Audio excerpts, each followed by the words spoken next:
បាទជំរាបសួរបងប្អូនថ្ងៃនេះខ្ញុំមកបង្ហាញបងប្អូនអំពីរបៀបធ្វើនៅជ័រដែលមានរាងបែបនេះបងប្អូននៅជ័រនេះគឺຂະຫນាតតូចសម្រាប់បបកត្រីស្រែបងប្អូនបាទបងប្អូនអញ្ចឹងសម្ភារៈដែលយើងត្រូវការហ្នឹងគឺមានពុំមានទឹកពោមានអានេះប្រភេទទឹកជ័រយើងលាយពោហើយបងប្អូនអញ្ចឹងខ្ញុំមានពោប្រផេះពោក្រហមពោខ្មៅហើយនឹងពោសអូខេយើងមាន4ពណ៌ហ្នឹងបងប្អូនអញ្ចឹងជាដំបូងយើងយកពណ៌សនិងពណ៌ក្រហមមកដាក់លើពុំយើងមុនជាងពណ៌ប្រផេះនិងពណ៌ខ្មៅនេះយើងទុកវាសិនទៅអញ្ចឹងយើងការមួលពណ៌សនិងពណ៌ក្រហមណាបាទហើយយើងយកពុំរបស់យើងមកធ្វើការដាក់ជាមួយនឹងទឹកជ័រយើងបញ្ចូលទៅលើពុំអញ្ចឹងនៅក្នុងបរិវេណភ្នែកនេះខ្ញុំដាក់ជាមួយនឹងពណ៌ក្រហមបងប្អូនពណ៌ក្រហមអូខេអញ្ចឹងបានពណ៌ក្រហមមួយហើយនៅកន្លែងបរិវេណធ្មេញនេះខ្ញុំដាក់ពណ៌សបងប្អូនអូខេយើងដាក់វាអញ្ចឹងទៅ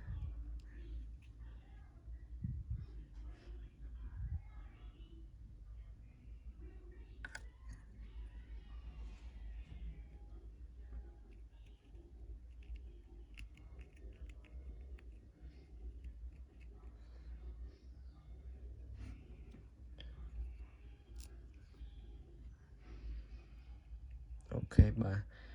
បន្ទាប់ពីបានបែបនេះហើយយើងធ្វើការទុកវាបងប្អូនយើងយកវាដោតទុករងចាំខ្ទង់10នាទីទៅដើម្បីឲ្យអាចជ័រហ្នឹងវាស្ងួតសិនណាដើម្បីវាស្ងួតសិនតើបយើងយកទៅជ្រលក់ជាមួយនឹងពោមួយទៀតអញ្ចឹងយើងដោតវាទុកទៅហើយយើងចាប់ផ្ដើមមកដាក់ផ្សេងទៀតបងប្អូនយើងយកពុំផ្សេងមកដាក់រហូតតតែអស់អញ្ចឹងទៅបានយើងចាប់ផ្ដើមយកដែលយើងធ្វើហើយដំបូងគេហ្នឹងយកមកជ្រលក់ពោ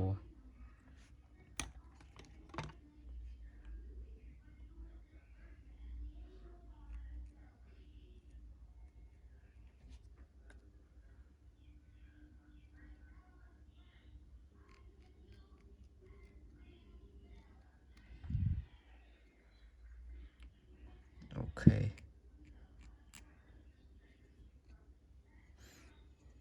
ចឹងទៅបងប្អូនយើងធ្វើវាម្ដងមួយទៅបាទបងប្អូនចឹងក្រោយពីយើងបានដាក់ពណ៌ចូលទៅកន្លែងធ្មេញវាហើយនឹងភ្នែករួចរាល់ហើយអញ្ចឹងយើងចាប់ផ្ដើមយកមកជ្រលក់ជាមួយនឹង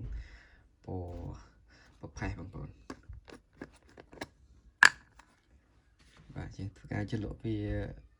យឺតទៅបងប្អូនហើយយើងលើកមកវិញយើងធ្វើការកោសវា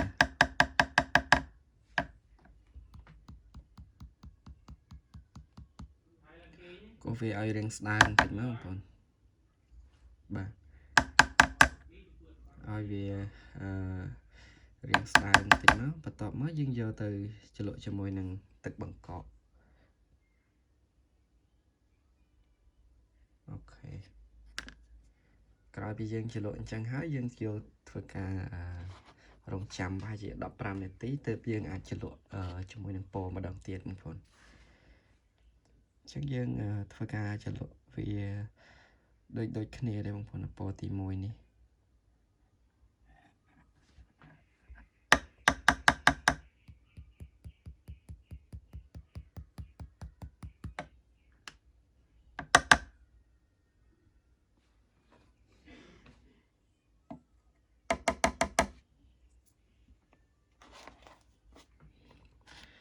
ជាបន្តិចបងប្អូន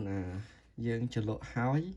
យើងត្រូវទុកវាហាលរងចាំរយៈពេលខ្ទង់ជា10ទៅ15នាទីបងប្អូនចាំឲ្យវាស្ងួតជាមួយនឹងទឹកបង្កកទើបយើងអាចយកមកជ្រលក់ជាមួយនឹងជ័រម្ដងទៀតមានបងប្អូនខ្លះគាត់នៅតែច្រឡំគាត់ធ្វើការជ្រលក់រួចហើយគាត់ធ្វើការជ្រលក់ទឹកបង្កករួចហើយគាត់យកមកជ្រលក់ជាមួយនឹងទឹកជ័រម្ដងទៀតបងប្អូនគាត់ ពេលអញ្ចឹងវាធ្វើឲ្យសាច់ចូលរបស់យើងហ្នឹងគឺវាអត់ស្វិតគឺវាផុយហើយអានេះតាមកន្លែងខ្លះវារៀងជ្រៅអញ្ចឹងទៅវានៅមានពពុះបងប្អូនអញ្ចឹងយើងធ្វើការចាក់បំបែកវាទៅធ្វើការចាក់បំបែកវាឲ្យអស់ទៅហើយយើងយកមកច្រលក់ជាមួយនឹងទឹកបង្កក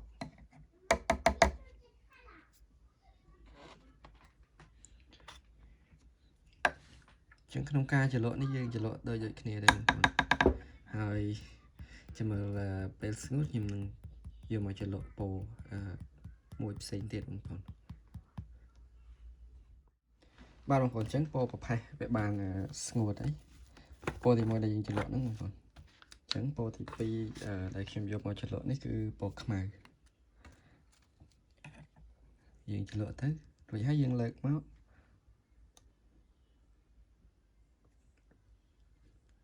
នេះបងប្អូនយើងច្រលក់ពោខ្មៅហើយយើងលើកមកយើងគោះវាដូចគ្នាគោះវាស្ដើងដូចគ្នារួចហើយយើងមកច្រលក់ជាមួយទឹកបង្កក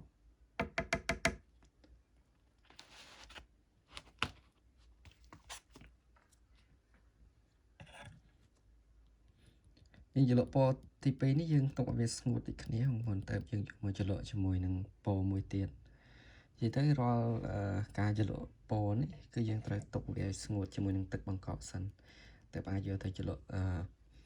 ម្ដងទៀតបានអញ្ចឹងបងប្អូន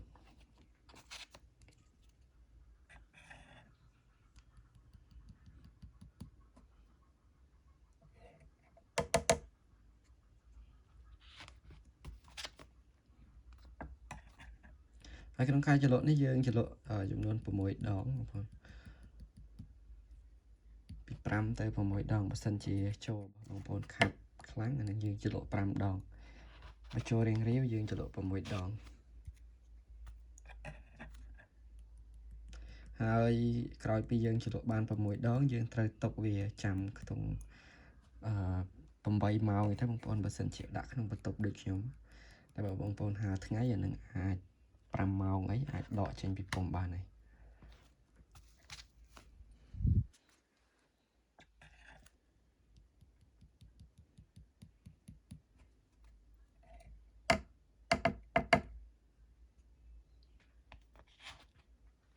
បាទបងប្អូនអញ្ចឹងក្រោយពីយើងបានច្រលក់ជាមួយនឹងពណ៌ខ្មៅហើយមកយើងត្រូវច្រលក់ពណ៌សបងប្អូនថែមប្រគ្រប់6ដងអញ្ចឹងយើងបានច្រលក់ជាមួយនឹងពណ៌ប្រផេះម្ដងពណ៌ខ្មៅម្ដងវាបាន2ដងហើយបងប្អូនអញ្ចឹងពណ៌សនេះគឺយើងត្រូវច្រលក់ចំនួន4ដងទៀតឲ្យវាគ្រប់6ដងបងប្អូនក្នុងការច្រលក់យើងច្រលក់ដោយតែលើកទី1លើកទី2ដូចគ្នាបងប្អូនច្រលក់ហើយយើងលើកមកយើងរៀងគោះវាឲ្យស្ដើងបន្តិចមកក្រោយមកយើងយកមកច្រលក់ជាមួយនឹងទឹកបង្កកហើយយើងធ្វើការ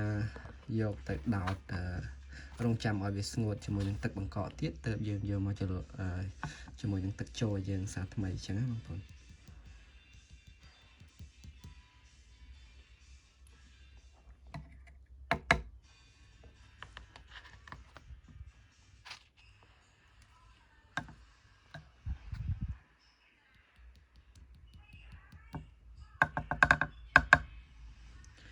បាទអញ្ចឹងក្រោយពីយើងបានច្រលក់ពណ៌ទាំងអស់រួមជាមួយនឹងពណ៌សនេះបានចំនួន6ដងហើយយើងត្រូវទុកវារយៈពេល8ម៉ោងបងប្អូនហ្នឹងសម្រាប់យើងទុកនៅក្នុងបន្ទប់តែបើសិនជាយើងយកទៅហាលថ្ងៃខ្ទង់4ទៅ4ម៉ោង4 5ម៉ោងអីហ្នឹងអាចដកចេញបានហើយបងប្អូន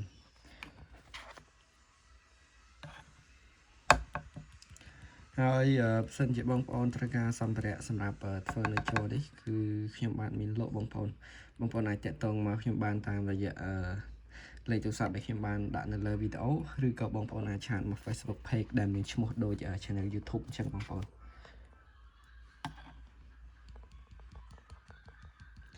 បាទអញ្ចឹងយើងច្រលក់គ្រប់6ដងទៅបងប្អូនហើយយើងទុក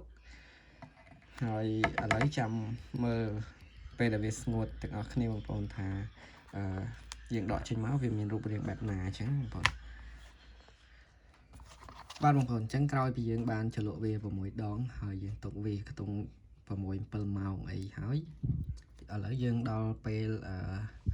đọ về trên bị bùng mấy bông phồn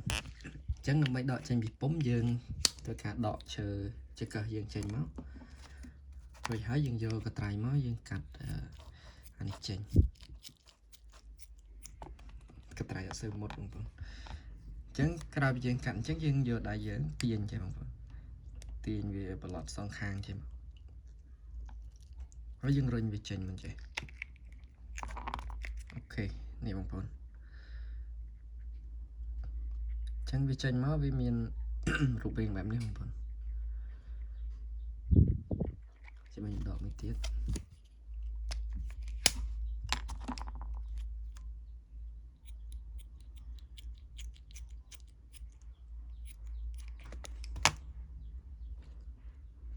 bờ chẳng tiền chẳng máu